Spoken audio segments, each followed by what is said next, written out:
ready, no? Kung sa ipahimo sa Ginoo kanalo, kung sa kabubuton sa Ginoo sa tuwa, may usa ka awit, Lord, send me anywhere. Usa ka mission song, usa ka estudyante ingon siya, Lord, send me anywhere, ay lang sa Basilan, ayaw lang sa kini nga lugar. Lord, ipahimo ka nako bisag unsa, ayaw lang ni hinabdi ako ang kaptangan. Ayaw nga ka to ang heart, willing kanunay sa pag-obey kung unsa ang iyang kabubuton, kung unsa ang iyang ipahimo kanato. Romans chapter 4, Romans 5, 6 to 8. Kung ingon kita gugma, love, daghang resulta sa gugma. Ang gugma, may produce kini og family. May mga negative o positive ang resulta sa love. Tungod sa gugma, may mga nangahulog sa pagpakasala. Tungod sa gugma, naipanalangin sa Ginoo. Tungod sa gugma, adunay away. Gugma sa bandi, ginaawayan kini siya sa mga tao. Gugma sa kwarta, ginaawayan kini siya. Gugma sa possession, ginaawayan kini sa mga dagko mga opisyal. O basa kong newspaper kagahapon, ingon lang sa kwan, kung sa kay side effect sa pagkapatay sa king sa Saudi Arabia ba to? No? O basic ang magpuli, dili maayo. O ang balik kung saka ang gasolina. So kuha na to, no? Tungod kay kuha na to ang nagapangkitabo karon. Side kita, dili kita mabalaka. Tungod kay sa kamot sa Ginoo, secured kita. No? Kung sa man na nagapangkitabo sa tuwa nga balibog. Pero mo kini ang realidad kanato karon nga panahon. Love. Pero karon nga buntag, usahay kining gugma, kung dili magamit kini sa maayo, pwede kini sa magamit sa dautan. Pagpakasala, tungod sa tuwa nga grabe nga gugma. Daw karon nga buntag pag-isgutan nato ang gugma sa Ginoo. Love beyond compare. Gugma nga walay makalabaw, ang tao di makaabot nini nga gugma. Now dinhi sa Romans chapter 5 verses 6 to 8. O klaro kayo nga kini nga verse nagahisgot kini about the love of God. My question sa internet, how many times is God's love mentioned in the Bible? Para sa inyo naka may idea, kapila na mention ang love sa Ginoo sa Bible? Kasi maayo sa Bible drill or Bible quiz. Kapila ka na mention ang love sa Ginoo? The love of God. Assignment ako na sa inyo, no? O Sponsor Arvin na si prize next Sunday. Kabalo sa answer. Ang answer mo kini siya. Many times. Kadaghan na mention ang love sa Ginoo sa Bible. It is mentioned, modeled, manifested in the Bible many times. Gikan pa sa creation, gikan pa sa Genesis to Revelation, makita na to ang gugma din sa Ginoo. Sa diyang gi-create sa Ginoo ang tao, naghimo siya og mga garden, special gid kaya ang tao sa Ginoo kaya maghimuan gid sa Garden of Eden. Mao kana sa dina sa kalinan na. Kasi nag-adto sila. Kung sa kagwapo, pinakagwapo gitong garden sa Ginoo. Kaya ang Ginoo gyud, God himself mo naghimo niya to nga garden. Buto subot special kita to bang sa Ginoo. Sa diyan nakasalang tao, ipahawa sila sa Garden of Eden tungod kay ang Ginoo dili sa gusto nga makakaon kita. Makakaon ang tao dito sa Tree of Life. Kaya kung ang tao makakaon na to sa Tree of Life, ang tao dili na po mamatay. Kung tao dili mamatay, mag-antos kita sa hangtod sa atong sakit. Gusto ta mag-antos sa atong sakit, hangtod sa hangtod. Pasalamat kita tungod kay naay kamatayon. Kaya kamatayon ending ka na siya sa kasakit nato dinhi nga kalibutan. Kung dili ka na sa katapusan tungod kay mao ka na siyang sinugdanan sa bag-o nga kinabuhi sa tanan nga nakadawat ng Jesus Christ nga personal nga manluwas. Pero sa mga tao nga wala nakasiguro, sinugdanan ka na siya sa pag-antos dito sa linaw nga kalayo. Ang kamatayon. Puro ka nato ang kamatayon mao pagdaog. Kung mesbutan nga nato ang kamatayon, sama lang kita nga natulog. Tungod kay pagabanhawon kita sa Ginoo. Sa diha mo balik na si Jesus Christ pagkuha ka kanato. Now ato nga proposition kami gibuntag mao kini siya. God's love for us is beyond human comprehension. His love is beyond human standard. Upat ka butang atong ma-learn ug tunan nato karon nga buntag. Meaning verses nga ito nga pagkatunan karon. Number 1, the source of love. And verse 8, 5, but God commended His love toward us. Okay, kanang praise. O klaro kayo kini nga verse that the source of this love is God. Siya ang sinugdanan sa gugma. Ang Bible nagsulti ka nato that it is God's nature to love because He is love. Ang Ginoo gugma. Love is not merely one of His attributes but His very nature. Nature kini sa Ginoo ang gugma. Tungod kay ang gugma nature kini sa Ginoo unsa nga himuon? Acknowledge God's loving nature. That He is a God of love. Nga ato nga dili nato tanawon ng Ginoo nga nagahukom lang siya, nga nagapanin siya, nga ang Ginoo masupo siya kung makasala ka. Di man na nato that God also a God of love. A God of love. Not only to acknowledge God's loving nature, but appreciate God's loving nature. Because He is love, masiguro nato ang iyang nagugma, o kini nga gugma, enough kini siya nga rason sa pagpasalamat.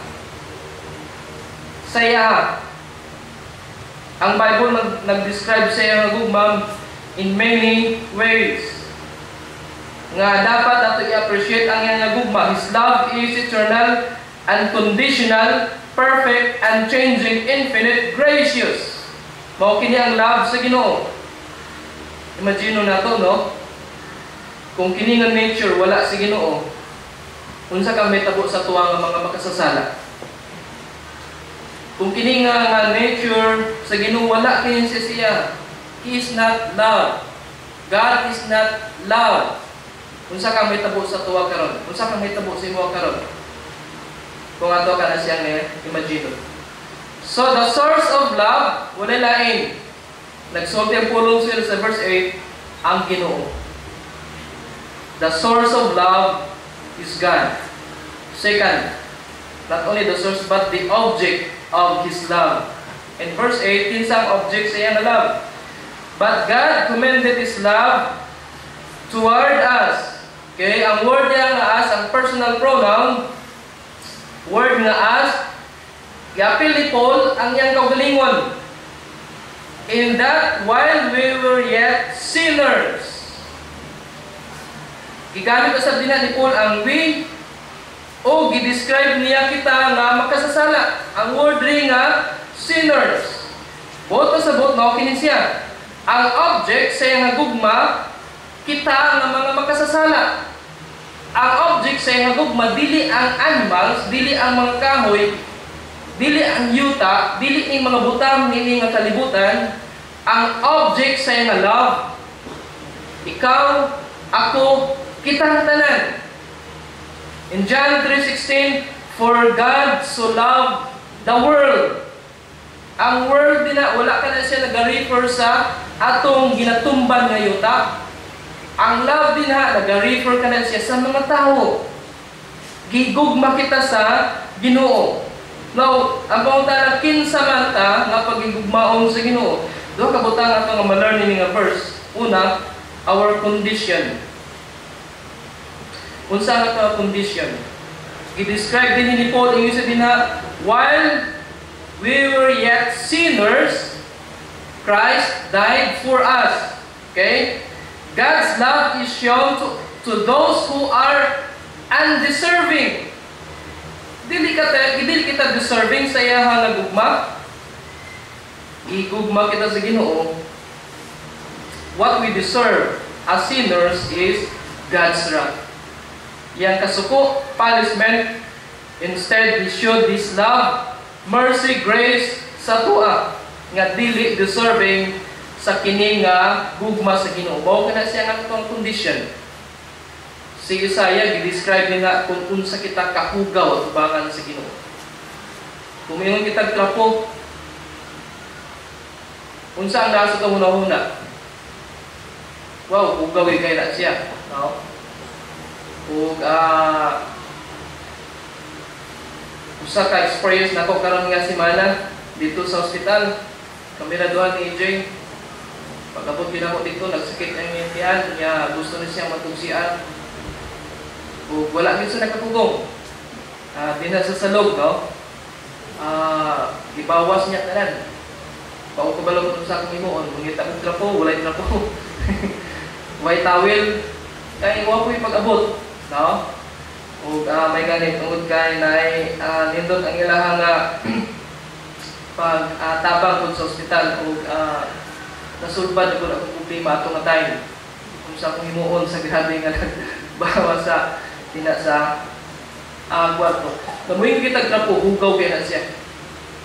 Pero gi-describe ni Isaiah din ha, sama kita kahugaw sa trapo. Mao kana kita tubangan sa Ginoo. Ka makasasala.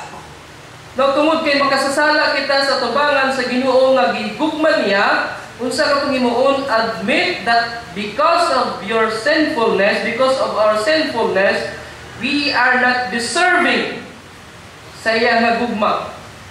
I-admit ka na nato nga dili kita deserving sa iyang nga love, no? There is nothing in us that deserves His love. Walay bisag usa ka puting nga naa sa tuwa. Nga makaingon ang Ginoo nga tungod sa imong kini dapat ang higugmao. Usahay mo describe kita sa atong mga gihigugma, unsa man imong gihigugmaan niya nga kapangit na niya. Sa imong gwapo kay na siya. Unsa man imong nga nagustuhan siya, ganahan kay ko sa iya nga pilok ba. Ganahan kay ko sa iyang ilong kay cute kaayo, ikapon. Oh. Nakita'y ganahan yun. Bisan pananaw sa uban, pangit kayo. Pero kita nga nahigugma, nakita'y ganahan. Last katong nagato ko sa Gaisano na ay negro, no? O agwapa kaya pinay nga nga partner na ako sa una. Sa man iya nga nagustuhan ini nga ito man kayo nga negro ni. Ulod di kayo. Siguro tungod kay daghan ni kwarta. Mo ni nga nagustuhan siya. Pero kabalo sa Ginoo, wala bisag unsa nga parte sa tong lawas nga deserving kita igugmaon sa Ginoo. Tungod sa tong pagkamakasasala. Pero gigugma kita sa Ginoo. Appreciate God's unconditional love for you. Pasalamatan nato. In spite of the fact that you do not deserve His love, ipakita niya gihapon ang iyang nagugma kanato. Makita nato nga dina sa iyang nagugma, walay kondisyon nga nakabutang sa tuwa. Ang Ginoo wala sa miingon, I will sacrifice my son if you promise to love me. Di ba ang atong gugma usahin na ay kondisyon sa atong mga anak, siguro sa atong mga asawa? Sige, Mag-Jollibee taon niya. Kung manghindo ka. That is conditional. Diba? Pasayloon ta ka kung dili na nimo utrohon. Pasayloon ta ka kung nakay isukli sa atwa. Ang Ginoo walay kondisyon ang iyang nagugma sa atwa. As soon as you clean up your act, ingon ang Ginoo, wala nang ingon ni Ginoo nga, I will love you. Gani ang pulong sa Ginoo nagsulti din while we were yet sinners, Christ died for us. Wow, grabe, no? Bago na to, while butan ka, sa dihang na nag-ubay na ka sa kuha, higugmaon ta ka. Ang pulong sa Ginoo nagasulti din while we were yet sinners, Christ died for us. Mao kana siya ang atong condition. Second din, not only our condition, but His concern. Unsang concern sa Ginoo? Ang preposition nga gigamit nila for. Ang idea nila nga for. Okay? Sa verse 8, ang meaning niya, ang idea nila is for our sake, for our benefit. But pasabot, ang kamatayon ni Jesus Christ, para kato siya sa tuwa. Dili kato siya para siya, ha? Dili kato para sa God the Father. Ang maka-benefit niya to, kita ng mga makasasala. Okay? Kita ng mga makasasala, tubangan sa Ginoo. God, because of His love, intends what is beneficial to the object of His love. Mao kana siya ang gugma sa Ginoo. Ang iya concern para sa tuwa. When we say God loves us, it means God is concerned about our welfare or interest. Kung ang interest sa Ginoo sa tuwa, na kita, dili kita maadto dito sa lina makalayo sa impyerno. Kung dili dito kita sa langit. In fact, kung tanaw na to, tungod sa iyang gugma, He was no longer concerned about His own feelings. Kung unsa ang may tabo sa iyang anak. Gani si Jesus Christ, sa diyan ginansan sa cross, na-feel gid niya ang rejection sa iyang amahan. Na-feel gid niya nga gibiyaan siya. Na-feel niya ang kasakit nga daw, it seems nga ang God Father dili na niya makita. Gihimo ka to, gisacrifice ka to sa God the Father tungod sa imuha. Reject niya ang iyang anak dito sa cross tungod sa sala. Tungod sa sala o niya nakatabon. Tungod kay si Jesus Christ dito sa cross, gidala niya, gialsa niya ang tanan na sala sa tawo. Mao katong nga gibiyaan siya sa God the Father tungod kay ang God the Father is holy. Ug dili niya makaya nga si Jesus Christ nahimo nga makasasala tungod sa imo, tungod sa tuang tanan. Nakita nato na siya. Jesus Christ became a sinner tungod sa tuwa. Tungod sa tuwa, kung kita nahimo nga righteous at tubangan sa Ginoo. Dili ba siya deserving nga pangalagaran? Kung kasubo lang, tungod kay usahay, dili kini nato ma-evaluate o dili wala nalimtan kini nato nga sacrifice nga gihimo sa Ginoo para sa atua. Nabati ka na ni Jesus Christ. He was forsaken by His Father. Kineglect siya sa iyang Father tungod sa atua. Now, tungod niya na, tungod sa iyang concern, kung saan ang tumuhimuon, acknowledge God's concern for you.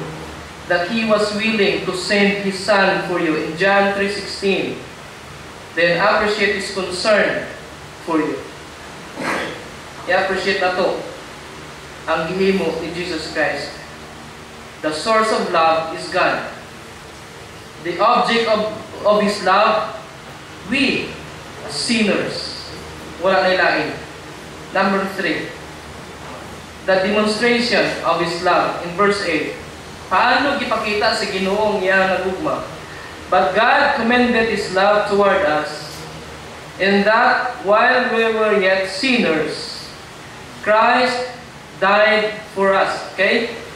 Ang word and praise din niya gamit, Christ died. Ang si Jesus Christ namatay. But God shows His love for us in that while we were still sinners, Christ died for us. So ang gugma sa Ginoo para sa tuwa was demonstrated through the death of Christ. Grabe nga pagpakita, no? Akong tanong, wala na may lain nga pamaagi nga mapakita sa God the Father sa iyang gugma kanato. Ganong kato pamangyod ang kamatayon sa iyang anak, mao'y ipakita niya nga tinuod gyud ta, tinuod gyud siya nga naigugma sa tuwa.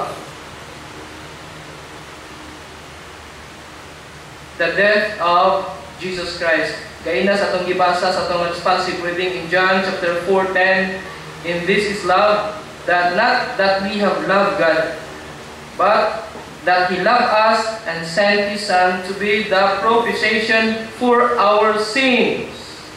Subot pa subot, the death of Christ is the ultimate demonstration of the love of God for us. Ang sacrifice din ni si Jesus Christ. Okay?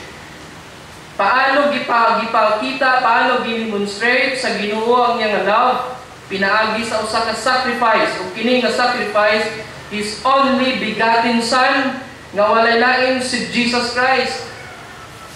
Si Jesus Christ namatay siya para sa inwa, para kanato nga tanan. Tungod nini, kung sa nga himuon, realize that God, because of His love, was willing to let Christ sacrifice His life for you. Willing nga gi-sacrifice iyang kaugalingon nga anak para sa tuwa. Pagpakita sa iyang concern sa imuha, nakitay dako nga value tubangan sa Ginoo. Kabon mo kung wala kitay dako nga value tubangan sa Ginoo, ipasagdala ta niya. Wala na niya gipadala ang iyang bugtong anak. Pero tungod kay doon na kitay dako kayo nga value tubangan sa Ginoo, ipadala niya ang iyang bugtong anak para sa imo, para kanato. I-remind nato kung galingon that God loves you in spite of who you are. Pinaagi sa pag-reflect sa kamatayon din na kang Jesus Christ. Ang kamatayon ni Jesus Christ, nag-remind ka nato sa iyang hagugma ka nato. If you want to be reminded of His love para sa tuwa, adto kita kanunay sa cross. Okay? Paghimo ka dako ang cross sa balay. Unya tan-aw ka minti. Magkana ang cross, di na namatay si Jesus Christ. Pwede po siguro mag-one cross. No? Pag-remind. No. Dili na ka na siya kinanglanon. Tungod kay ang cross, dili ka na siya importante. Ang nagbitay din na sa cross, maukato siya importante, si Jesus Christ. Si Jesus Christ, mo ang importante. So, kung na-feel na to nga wala kita gigugma, unwanted, rejected, always go to the cross. Remember, sa gihimo ni Jesus Christ, it will remind that you are loved and accepted. Unsa ka man nga klase nga tao, tipani ka na siya. Wala man nimo ma-feel ang love sa imong family. Wala nimo ma-feel ang love sa uban nga mga tao. Pero mao kini siya. You are loved by God. Accepted by God.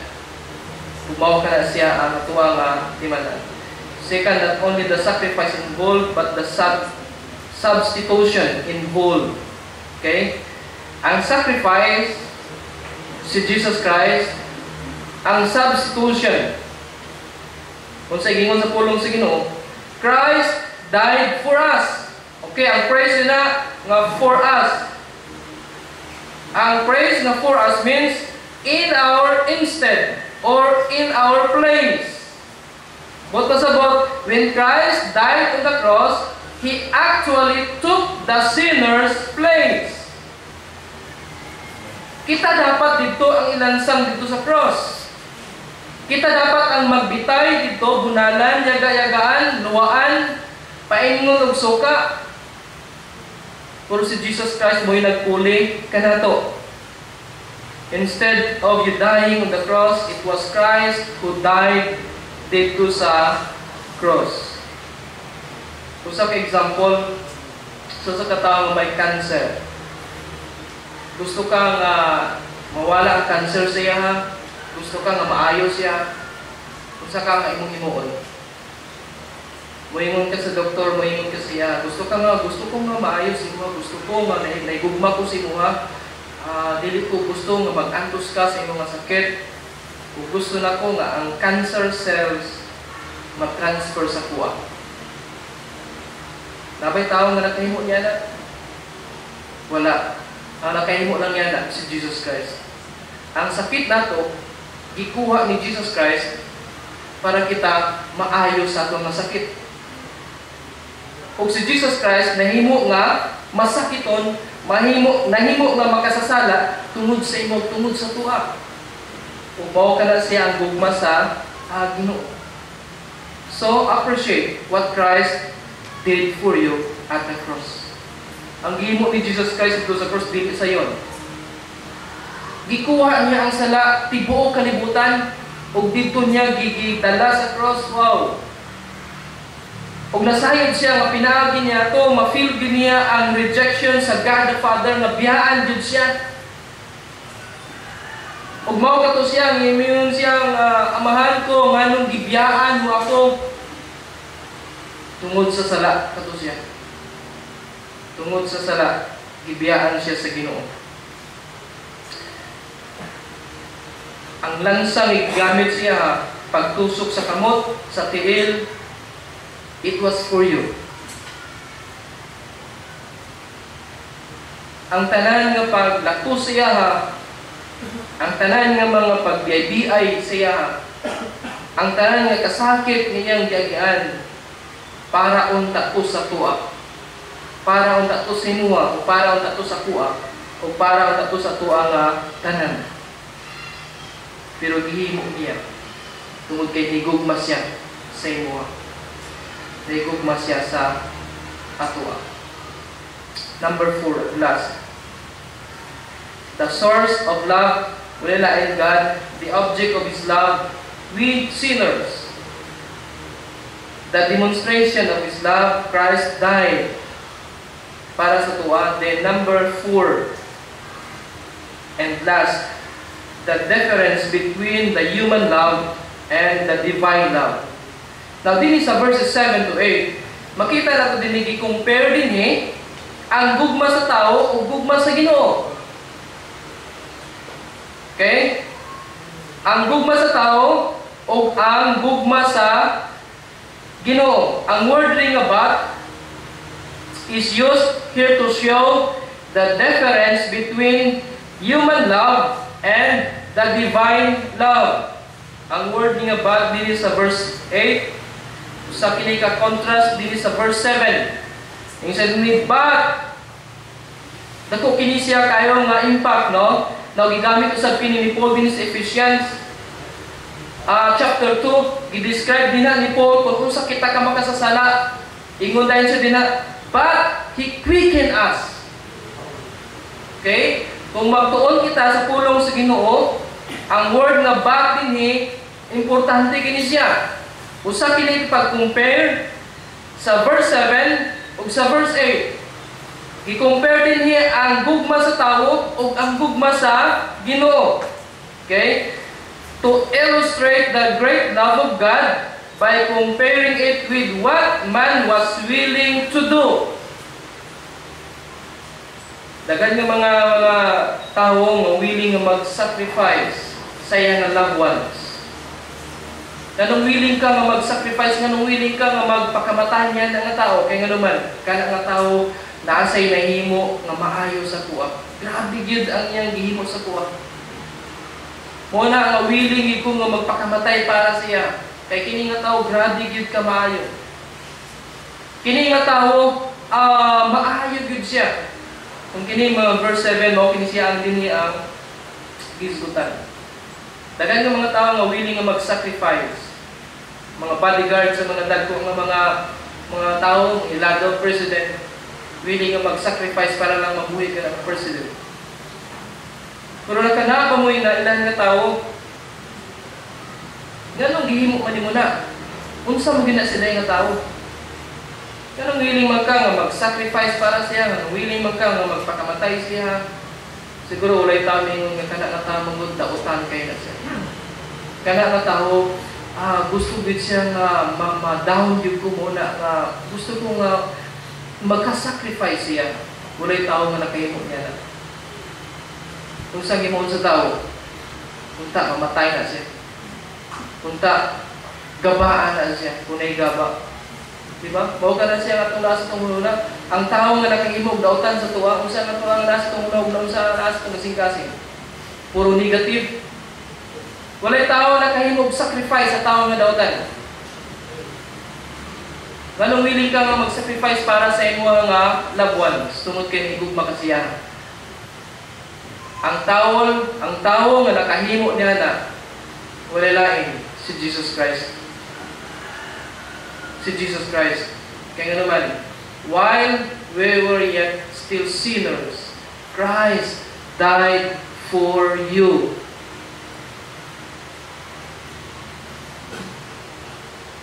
Ingon pa ka kung magkahimo ka daw, agkapa siya. No? Kaya gihimo niya na. Puro kang Jesus Christ, wala ka na rin. I-sacrifice niya yung kagalingon para sa tuwa nga makasasala. Ang context din sa verse 7, kung sa kini siya ka pag-compare sa human love, another version nga pagsulat niyo siya, no one is really willing to die for an honest person, though someone might be willing to die for a truly good person. In good news, finding someone who would die for a godly person is rare. Maybe someone would have the courage to die for a good person. May mga tao nga dili nagigtanan, pero may mga tao nga willing kaisog sa pagkamatay para sa maayong na tao. But will someone die for a sinner? Nabay tao nga nag-sacrifice para sa usa ka makasasala ang tao? No way. Wala kayo. Ang nakahimo lang yan na, wala lain, si Jesus Christ. So, ang contrast din mao kini siya ang gugma sa tao. Ang gugma sa tao, ang love sa tao, kung higugmaon ko nimo, I will love you also. Diba? Mao kana siya ang gugma sa tao. Kung pakitaan ko nimo dautan, sa nga to nga, ipakita. Palos magid ang tendency sa tao, di ba? Ay, isnaban ko nimo, ay, isnaban mo ka. Kinsa man ka nga ako ang tag doon. Mao ka na siya ang tao, ang tendency sa tao. No? Ang nature sa tao. Pero ang love sa Ginoo, lahi kini siya sa gugma sa tao. Okay? Ang contrast nini adunay dako kayo nga contrast nga to nga mabasa dinhi between human love and the divine love. Paano sila mag-respond sa mga tao nga undeserving? Those who sin against them. Human love is selective. Human love is discriminating. Human love is conditional. Ang word nga if or but. Kung himuon nimo ni siya, kung dili nimo himuon siya, higugmaon tayo ka. Divine love accepts, welcomes, values even the undeserving. Kung siya ang divine love. Divine love is unconditional. In spite of, bisan pa sa ato nga pagkamakasasala, bisan pa sa imo nga pag-disobey, bisan pa sa imo nga pagkagahi ug ulo, ingon ang gugma sa Ginoo, I will still love you. Higugma ang laga. God has loved us in spite of who we are as sinners, which is very much difficult for men to do. Lisod sa tao, himuon. So, saan himuon? Pasalamatan atong Ginoo sa iyang gugma. Nga bisan pa dili kita deserving, gigugma kita niya. Sulti ang uban may tungod sa gugma sa Ginoo ug grasya niya. Paano? Witnesses sila. Share the gospel. Share your testimony, your life's testimony. Ipakita sila nga ang gugma sa Ginoo naa sa imong mga kasing-kasing. Ang gugma sa Ginoo naangkon na nimo. So sa katapusan, Christians, higala, among mga bisita karon nga buntag, gusto na akong i-remind kamo. Learn to appreciate God's unconditional love for you. Niya ka man karon dinhi. Wala pa nimo na angkon ang gugma sa Ginoo. Wala nimo ma-feel ang love sa tawo. Pero timan niya kini siya. Igugma ka sa Ginoo. Igugma ka sa Ginoo. Ang gugma sa Ginoo, ang pagpakita niya sa iyang gugma, ang kamatayon ni Jesus Christ, dili lang to sa pipila ka mga tao. Kung dili ka nato nga tanan, gigugma kita sa Ginoo. Kung dili gusto sa Ginoo nga ikaw maadto dito sa linaw nga kalayo. Mao ka na sa hinungdan nga iyang ipadala ang iyang bugtong anak aron sa pagpakita sa iyang dako nga gugma. I-open mo ang heart. Dili pa ka sure asa ka padulong, dili pa ka sure kung mabot ka ron si Jesus Christ, kung mamatay ko, siguro hindi ko mapadulong ko sa langit. Iman gigugma ka sa Ginoo. Kung gusto niya nga maadto ka sa langit, human sa itong kamatayon, hindi nga kalibutan. Tuhoy siya, tuhoy nga yung gihimo dito sa cross. Enough ka to, nga makaluwas ka na to. Then i-value na to ang gugma sa Ginoo, the unconditional love sa tuwa. Serve Him faithfully. Serve Him faithfully. Higala gigugma ka sa Ginoo. Ang gugma sa Ginoo, grabe yun. Diliwala sa ito nga pagkamakasasala, gigugma kita sa Ginoo. Then pangalagad sa Ginoo nga matuto. 100% ihatag siya. Kay gikuha kita niya dito sa sala o ibalhin kita niya dito sa iyang gingharian. Then ipakita sa uban ang gugma sa Ginoo. Pilagi sa pag-proclaim